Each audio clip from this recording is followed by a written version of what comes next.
Assalamualaikum warahmatullahi wabarakatuh. Kami dari kelompok 6 akan mempresentasikan hasil diskusi kelompok kami terkait materi pengolahan biologis.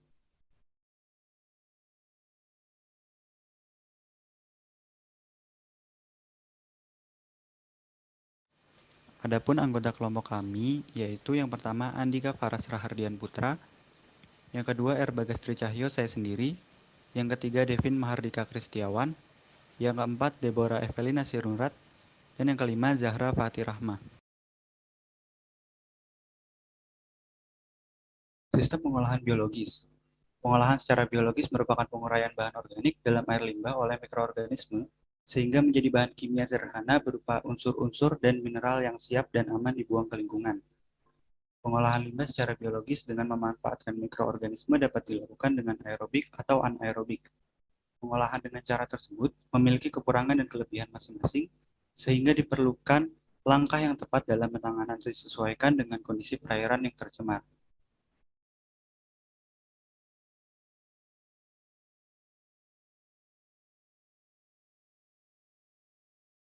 Adapun tujuan pengolahan biologis yaitu untuk mengurangi dan menstabilkan zat-zat pencemar organik terlarut secara efektif dan lebih ekonomis yang dilaksanakan oleh mikroorganisme seperti bakteri, jamur, algae, protozoa, dan lainnya, sehingga mengurangi dampak negatif terhadap kehidupan organisme air lainnya.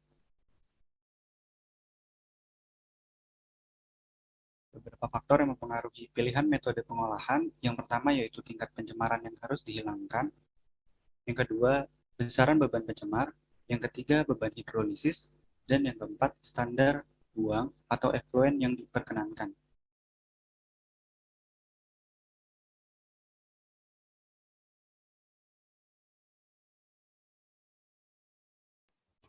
Baik, selanjutnya saya Deborah Evelina Sinurat akan melanjutkan presentasi mengenai pengolahan biologi aerobik. Proses pengolahan limbah secara aerobik adalah proses pengolahan limbah yang memanfaatkan mikroorganisme aerobik dengan menggunakan oksigen sebagai energi untuk metabolisme dari bakteri tersebut. Polutan-polutan organik tersebut diurai oleh bakteri-bakteri aerobik menjadi karbon dioksida, air, dan energi serta sel baru. Proses aerobik ini umumnya digunakan untuk limbah dengan beban polutan organik yang tidak terlalu tinggi. Pengolahan dengan kondisi aerobik ini memberikan keuntungan yaitu dapat menghilangkan bau dan menjernihkan efluent air limbah. Namun kelemahannya dari proses ini adalah dihasilkannya buangan lumpur biologis yang cukup banyak, membutuhkan energi untuk aerasi, dan biaya operasional yang cukup tinggi. Pengolahan aerobik biasanya digunakan untuk pengolahan limbah dengan bahan organik yang tidak terlalu besar. Next. Adapun unit pengolahan aerobik yang biasa digunakan adalah aerated legend, kolam aerasi tipe fakultif, activated sludge process, kemudian extended aeration, dan oxidation ditch. Next. Yang pertama, kolam aerasi atau aerated legend. Karakteristiknya yaitu menggunakan peralatan aerator mekanik berupa surface aerator untuk membantu mekanisasi suplai oksigen terlarut dalam air. Aerator ini menggunakan propeller yaitu yang setengah terbenam dalam air dengan putarannya memecah permukaan air agar lebih banyak bagian air yang kontak dengan udara dan menyerap oksigen bebas dari udara. Kemudian dinding kolam aerasi terbuat dari beton bertulang, sedangkan lantai kolam menggunakan geotekstil agar tidak terjadi kebocoran. Kemudian pertumbuhan bakterinya yaitu suspended growth system. Next.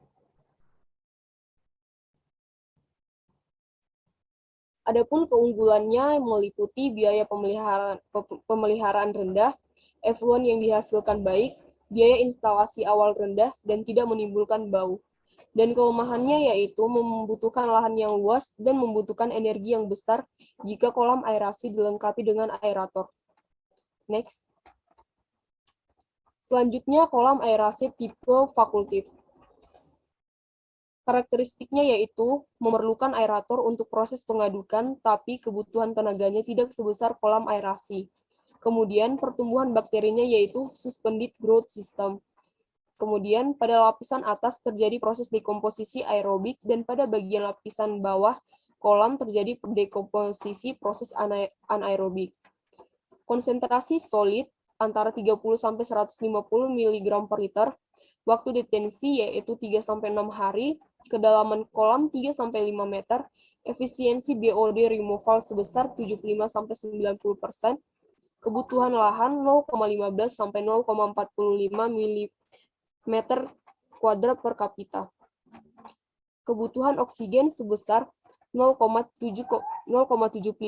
sampai 0,97 kWh per 1000 orang atau 0,75 sampai 1,12 kWh per 1000 meter kubik per kolam.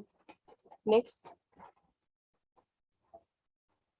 Keunggulannya yaitu power yang diperlukan cukup rendah, dan kelemahannya memerlukan lahan yang cukup luas tapi tidak seluas kolam stabilisasi dan perlu melakukan pengurasan lumpur secara berkala. Next.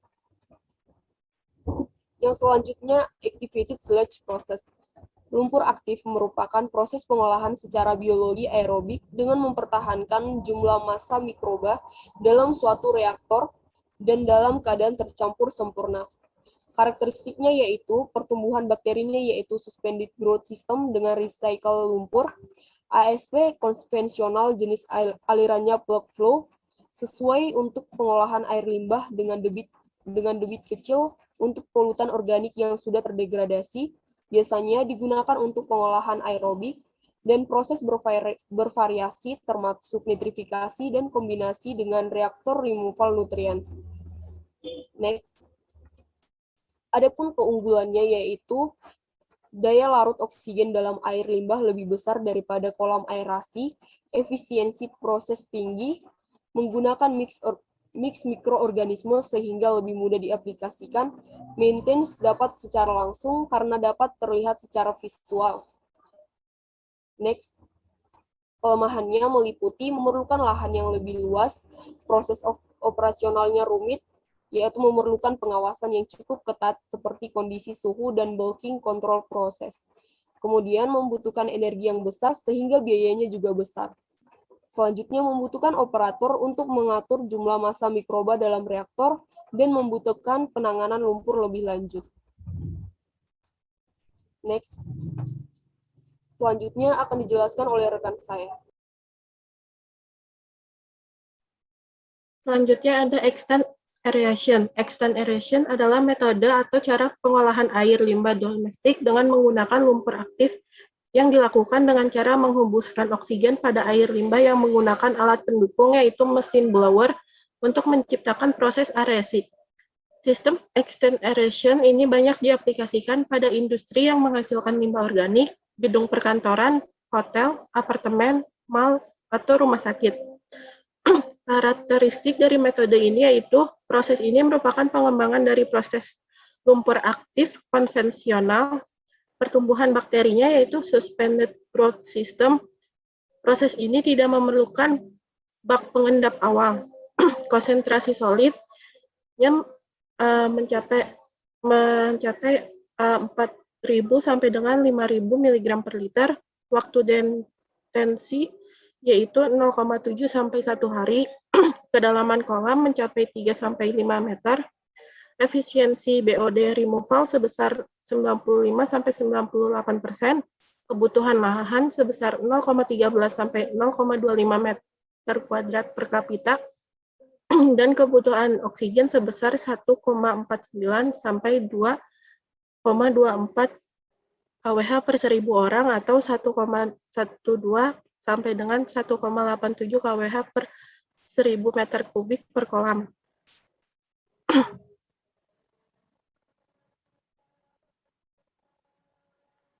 Keunggulan dari metode ini yaitu efisiensi BOD removal cukup tinggi dan tidak memerlukan pengurasan lumpur pada dasar kolam. Lalu kelemahannya yaitu memerlukan tenaga aerator yang cukup besar dan biaya O&M besar karena membayar biaya listrik untuk aerator. Selanjutnya ada oxidation ditch. Karakteristiknya itu biasanya digunakan untuk proses pemurnian air limbah setelah mengalami proses pendahuluan. Pertumbuhan bakterinya yaitu suspended growth system. Pada prinsipnya, OD adalah expanded aeration yang dikembangkan berdasarkan saluran sirkular dengan kedalaman 1 sampai 1,5 meter yang dibangun dengan pasangan batu. Reaktor ini biasanya digunakan untuk proses permunian air limbah setelah mengalami proses pendahuluan. Fungsi utamanya adalah untuk menurunkan konsentrasi BOD, COD, dan nutrien dalam air limbah. Keunggulan pada proses ini yaitu efisiensi removal organik cukup tinggi, biaya ONM rendah, dan menghasilkan lumpur yang lebih sedikit daripada proses biologis lainnya. Lalu kelemahannya yaitu membutuhkan lahan yang luas dan konsentrasi TSS pada efluen masih tergolong tinggi jika dibandingkan dengan ASP.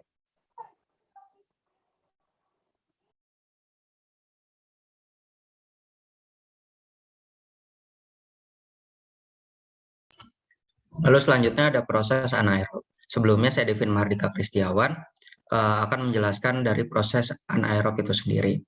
Pada proses anaerob, penguraian senyawa organik berlangsung secara bertahap dan pada setiap tahapan ada aktivitas jenis bakteri tertentu yang dominan dan setiap jenis bakteri memiliki kondisi lingkungan optimum yang menjadi salah satu parameter yang penting. Next. Selanjutnya dalam proses anaerob ini terdiri dari beberapa tahapan. Dan menurut Indrayanti tahun 2005, tahapan-tahapan yang terjadi dalam proses degradasi anaerobik adalah sebagai berikut.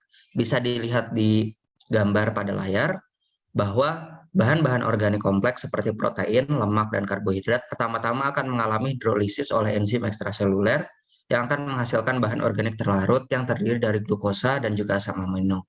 Selanjutnya bahan organik terlarut akan mengalami proses asidogenesis oleh bakteri pembentuk asam menjadi 3 bentuk produk. Yang pertama adalah produk yang bisa dimanfaatkan oleh sel bakteri, selanjutnya menghasilkan produk berupa asam volatil, lalu selanjutnya menghasilkan produk lain. Dan khusus untuk produk asam volatil ini akan mengalami metanogenesis oleh bakteri penghasil yang akan menghasilkan hasil akhir berupa CH4 dan juga CO2. Next. Selanjutnya di sini ada penjelasan lebih lanjut mengenai proses-prosesnya. Di sini akan dijelaskan mengenai proses hidrolisis. Proses hidrolisis adalah proses di mana aktivitas kelompok bakteri saprofilik menguraikan bahan organik kompleks.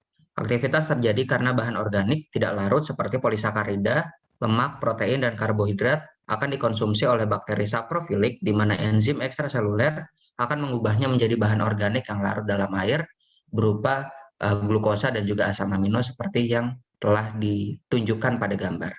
Next. Saya Andika Paras akan melanjutkan presentasi dari teman saya. Yang kedua yaitu mengenai proses asidogenesis.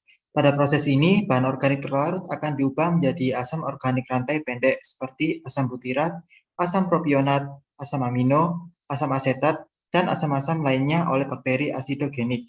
Salah satu bakteri yang hidup dalam kelompok asidogenik adalah bakteri pembentukan asam asetat, yaitu bakteri asetogenik. Bakteri ini yang berperan dalam tahap perombakan asam propionat, asam amino, asam butirat, maupun asam rantai panjang lainnya menjadi asam organik yang mudah menguap atau volatil seperti asam asetat. Next. Yang ketiga yaitu proses metanogenesis. Proses metanogenesis adalah proses di mana bakteri metanogenik akan mengkonversi asam organik volatil menjadi gas metan atau CH4 dan karbon dioksida. Next. Berikut merupakan daftar pustaka yang kami gunakan dalam menyusun PowerPoint ini. Next. Sekian dari kelompok kami. Mohon maaf jika ada salah pemilihan maupun pengucapan. Terima kasih. Wassalamualaikum warahmatullahi wabarakatuh.